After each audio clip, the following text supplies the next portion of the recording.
नमस्कार, मैं शालिनी स्वागत करती हूं आपका द न्यूज इंडिया लाइव पर।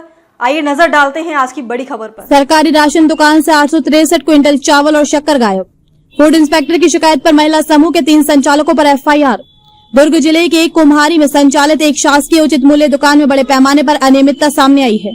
जांच में 863.7 क्विंटल चावल और 0.80 क्विंटल शक्कर की कमी मिलने के बाद खाद्य विभाग ने दुकान संचालकों के खिलाफ एफआईआर दर्ज कराई है। ये कार्रवाई खाद्य निरीक्षक सुधा महिलांग की शिकायत पर कुम्हारी थाने में की गई।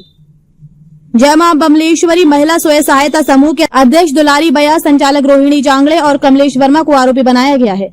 तीनों पर शासन के राशन का दूसरे काम में इस्तेमाल करने और सार्वजनिक वितरण प्रणाली के नियमों का उल्लंघन करने का आरोप है। तीनों आरोपियों पर आवश्यक वस्तु अधिनियम 1955 की धारा 3 और 7 के तहत केस दर्ज किया गया है।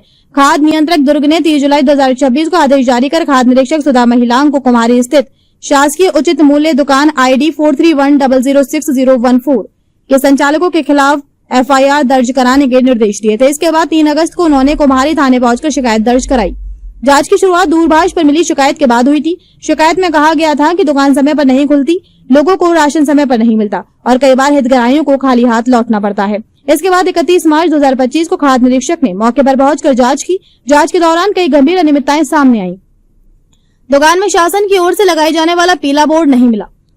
मूल्य सूची, स्टॉक बोर्ड, निगरानी समिति का बोर्ड और टोल फ्री नंबर भी प्रदर्शित नहीं था। मौके पर स्टॉक रजिस्टर, वितरण पंजी, चावल उत्सव पंजी और निगरानी समिति की बैठक से जुड़े रिकॉर्ड भी उपलब्ध नहीं मिले। भौतिक सत्यापन में सबसे बड़ी गड़बड़ी खाद्यान्न के स्टॉक में मिली।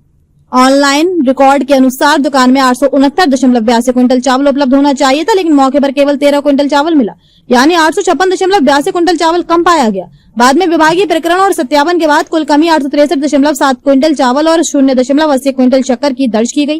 विभाग ने इस पूरी मात्रा की वसूली के आदेश भी जारी किए हैं। कलेक्टर के आदेश के बाद हुई एफआईआर।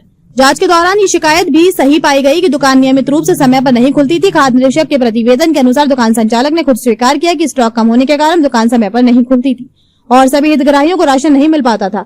खाद्य विभाग ने अपनी जांच रिपोर्ट में माना है कि दुकान संचालकों ने छत्तीसगढ़ सार्वजनिक वितरण प्रणाली नियंत्रण आदेश 2016 और अनुबंध की शर्तों का उल्लंघन किया है। इसी आधार पर कलेक्टर के आदेश के बाद खाद्य नियंत्रक ने एफआईआर दर्ज करने के निर्देश दिए। अब तक के लिए बस इतना ही। देखते रहिए द न्यूज इंडिया लाइव।